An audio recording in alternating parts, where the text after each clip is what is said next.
कल्पना कीजिए एक ऐसा ऋषि जिसने अपने तपोबल और योग बल से पूरे समुद्र का जल अपने अंजलि में समेट लिया। क्या सच में किसी मनुष्य ने समुद्र का पानी पी लिया था? अगर हाँ, तो ऐसा करने की आवश्यकता क्यों पड़ी?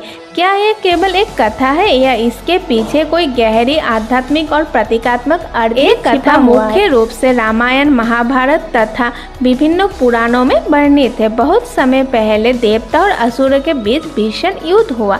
इस युद्ध में अनेक असुर मारे गए, लेकिन कुछ असुर अत्यंत शक्तिशाली थे जो बच गए। इनमें से विशेष रूप से काल के दानव बताए गए हैं। ये दानव इतना चालाक था कि उन्होंने समुद्र के गहराई में जाकर अपना आश्रय बना लिया।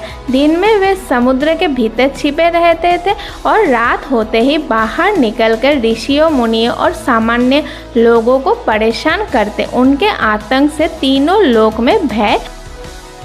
देवताओं ने कई बार उसे खोजने की प्रयास किए, लेकिन समुद्र की अथाह गहराई में वे छिपे रहते थे। इसी कारण से वे दिखाई नहीं देते थे। अंततः देवताओं ने भगवान विष्णु जी के पास पहुंचे। भगवान विष्णु जी ने कहा, जब तक समुद्र का जल नहीं हटेगा तब तक उन दानवों को ढूंढना असंभव है। तब सभी देवताओं ने महान तपस्वी अगस्त्य ऋषि के शरण में गए। अगस्त्य ऋषि केवल एक साधारण ऋषि नहीं थे। उनका तप इतना प्रचंड था कि देवताओं भी उनका सम्मान करते थे।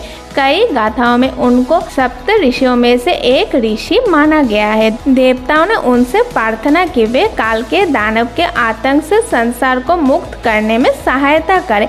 लोक कल्याण के लिए अगस्त्य ऋषि तैयार हो गए।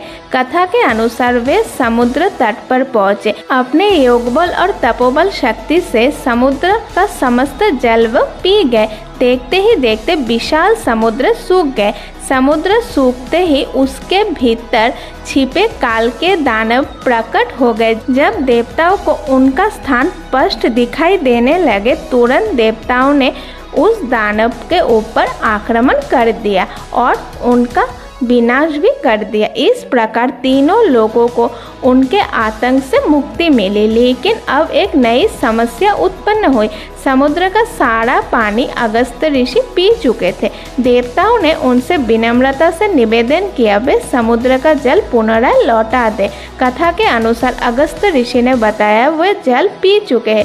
वे जल अब उनके शरीर का हिस्सा बन चुके, इसीलिए वे जल वापस नहीं कर सकते। बाद में विभिन्न पुराणों में उल्लेख है कि धीरे धीरे नदी और पवित्र स्रोतों से समुद्र पुनराय भर गए। हिंदू धर्म की अनेकों कथाओं में से एक कथा है जो एक गहरा प्रतीकात्मक अर्थ माना जाता है। समुद्र को अक्सर अज्ञान, भय और छिपे हुए रहस्य का प्रतीक माना जाता है। समुद्र की गहराई में छिपे काल के दानव उन नकारात्मक प्रतीकात्मक रूप का प्रतीक है जो हमारे अंदर भी है। अगस्त्य ऋषि का समुद्र का जल पानी पीना ये दर्शाता है कि ज्ञान, तप और आत्मविश्वास से मनुष्य सबसे गहरे अंधकार और छिपे हुए बुराई को भी उजागर कर सकता है। जब समस्या सामने आ जाती है तभी उसका समाधान संभव होता है। यही इस कथा की सबसे बड़ी संदेश मानी जाती है। तो अगस्त्य ऋषि ने सचमुच समुद्र का पानी पी लिया था। धार्मिक गाथाओं में इस घटना की दिव्य तपोशक्ति और चमत्कार बताती है। वही कहीं विद्वान इसे एक गहरे आध्यात्मिक प्रतीक के रूप में भी दिखाते हैं। लेकिन चाहे इसे चमत्कार माना जाए या ये कथा हमें एक महत्वपूर्ण शिक्षा देती है।